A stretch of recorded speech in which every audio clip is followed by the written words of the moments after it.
Téhéran annonce les conditions du retrait de ses troupes de Syrie et d'Irak. Ali Akbar Velayati, conseiller du guide suprême de la révolution iranienne, l'ayatollah Ali Khamenei, a révélé à quelles conditions les militaires iraniens quitteraient la Syrie et l'Irak.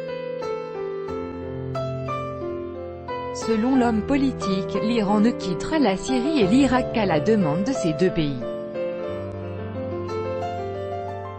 Les conseillers militaires iraniens se retireront de Syrie et d'Irak dès que ces deux pays le demanderont à Téhéran, a déclaré le 13 juillet Ali Akbar Velayati, conseiller du guide suprême de la révolution iranienne, l'ayatollah Ali Khamenei.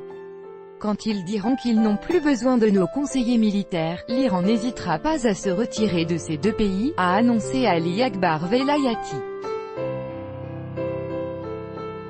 Il a également précisé que les militaires iraniens étaient présents en Irak et en Syrie sur l'invitation des gouvernements de ces deux pays.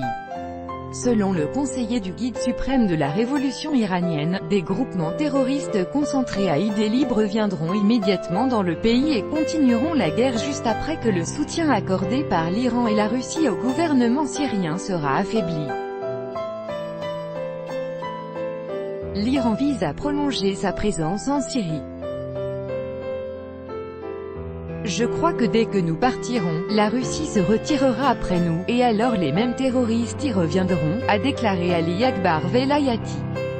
Dans le même temps, Téhéran remet en question la légitimité de la présence des troupes américaines et de leurs alliés en Syrie. Bien sûr, nous ne les écouterons pas. Nous ferons face aux Américains. S'ils continuent leur agression, nous aiderons la Syrie contre cette agression américaine contre le pays, en Irak ou ailleurs s'il y a une demande correspondante du gouvernement légitime, a déclaré A.